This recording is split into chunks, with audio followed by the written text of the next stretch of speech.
நன்மையும் தீமையும் நாடி நலம் புரிந்த தன்மையான் ஆளப்படும் என்ற திருக்குறளுடன் இன்று எதை நாம் கவனிக்கப் போகிறோம் என்றால், இன்று நம் அரசு அலுவலகங்களிலிருந்து நம்மளுக்கு வரப்படும் கடிதங்களில்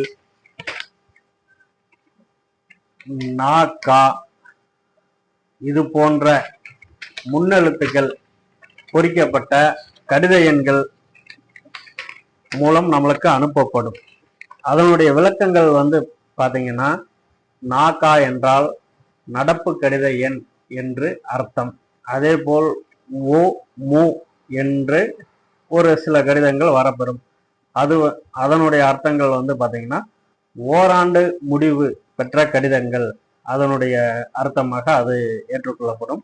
அதே போல் மு மு என்ற எண்கள் கொண்ட கடிதங்களும் நம்மளுக்கு வரப்பெறும். அது அதனுடைய விரிவாக்கம் முழுவதும் பார்த்தீங்கன்னா, 3 ஆண்டு முடிவு பெற்ற கடிதங்கள்.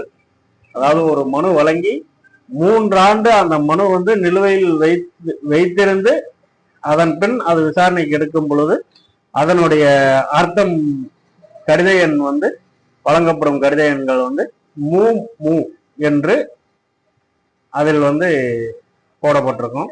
அதே போல நீ மு என்ற எண்கள் வழங்கப்பட்டு கடிதங்கள் நம்மளுக்கு வரப்பெற்றால் அது அதனுடைய விரிவாக்கம் பாத்தீங்கன்னா, நிரந்தர முடிவு பெற்ற எண் என்று அர்த்தம். அடுத்து பாத்தீங்கன்னா, பா மு என்று எண்கள் போடப்பட்டு ஒரு கடிதங்கள் வரப்பெறும். அதனுடைய விரிவாக்கம் பாத்தீங்கன்னா, 10 ஆண்டு முடிவு பெற்ற கடிதங்கள் என்று அர்த்தம். தற்பொழுது அதிகப்படியாக அரசு அலுவலகங்களிலிருந்து வரப்பெறும் கடிதங்கள் பயன்படுத்தப்படும் எண்கள் நா கா என்ற எண்கள் மட்டுமே பயன்படுத்தப்படுகின்றது.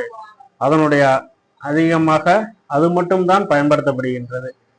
அப்படி அரசு அலுவலகங்களிலிருந்து நம்மளுக்கு வரப்பெறும் கடிதங்களில் இது போன்ற எண்கள் இல்லாமல் வரப்பெற்றால் அது அரசு அலுவலகங்களில்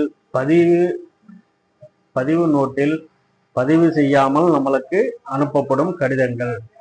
அவற்றை மேற்கோள் காட்டி நாம் மேல்முறையீடு செய்யலாம்